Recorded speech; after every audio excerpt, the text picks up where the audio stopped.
Legal, pessoal. Agora nós vamos ver o que diferencia o gráfico de volume de um indicador de força de moeda.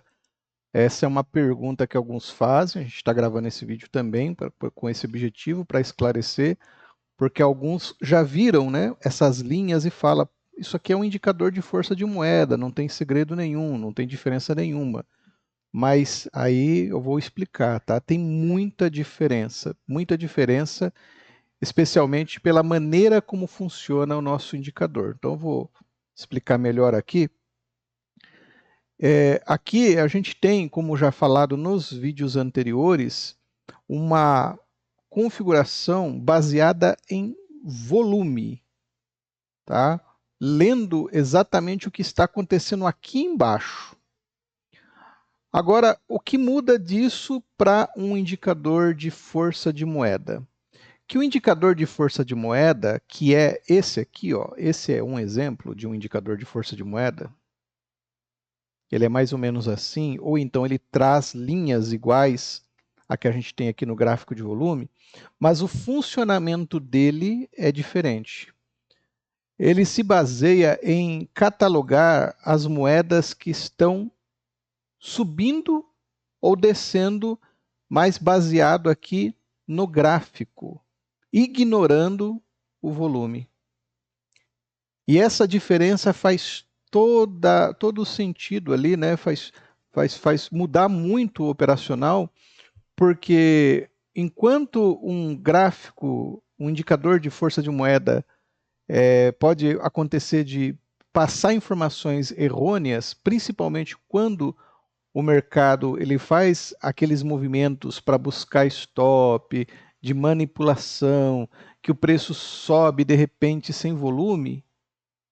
Quando acontecer isso, o indicador de força de moeda ele vai começar a colocar aquela moeda mais para cima, mas aí se a gente entra na compra, a gente toma ali, né, na hora um stop e um movimento contrário. É isso que acontece muito com os indicadores de força de moeda. Agora, já no gráfico de volume, a gente não tem essa situação. Por quê? Porque o gráfico não é baseado no preço, mas é baseado no volume.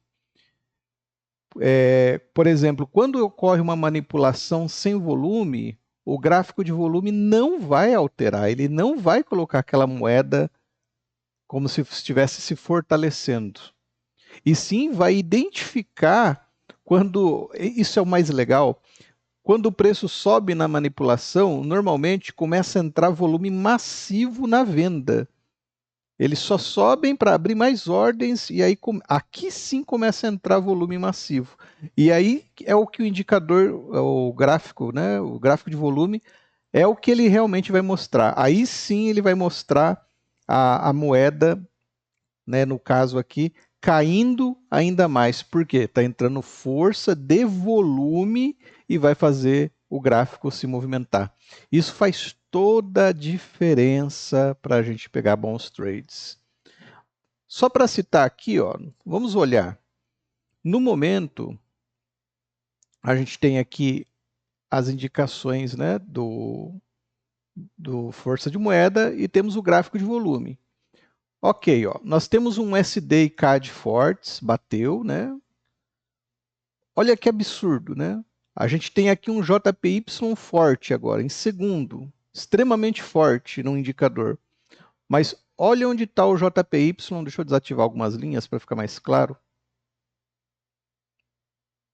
Essas aqui não. Essa aqui sim. Olha onde está o JPY.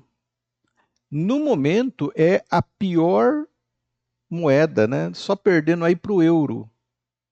É a segunda pior moeda, tá? Ela deu um movimento aqui de força, de volume, deu, mas ela ainda está muito, mas muito fraca. Olha só quantas outras moedas estão à frente dela e uma distância muito grande.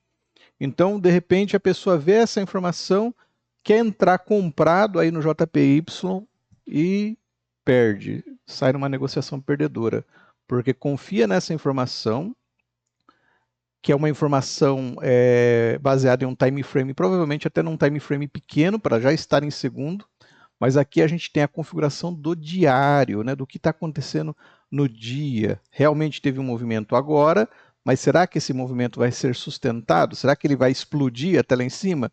Dificilmente isso vai acontecer. Então aqui a gente já começa a pegar as diferenças de um para com o outro. Tá? Vamos continuar observando. CHF está sendo demonstrada como a moeda mais fraca no indicador de força de moeda. No gráfico de volume, CHF é esse aqui, ó. É a terceira moeda mais forte em relação a volume no momento. Então, olha a diferença que nós temos das informações. Euro é a mais fraca. E euro está aqui, né? Está em terceiro no indicador de força de moeda. Então, nós vemos que as informações que são detectadas aqui não são informações precisas, não levam em conta o volume. Enquanto aqui a gente vai ter o cálculo de cada parte de volume. E o volume faz toda a diferença para o ativo subir ou não. Eu, inclusive, gravei um vídeo no passado, né, falando sobre o porquê que eu não vou mais usar, eu não uso mais indicador de força de moeda. É esse vídeo aqui, tá? Eu vou deixar para a referência desse vídeo, para que você assista e vai ver mais provas do porquê o gráfico de volume é muito superior a um indicador de força de moeda.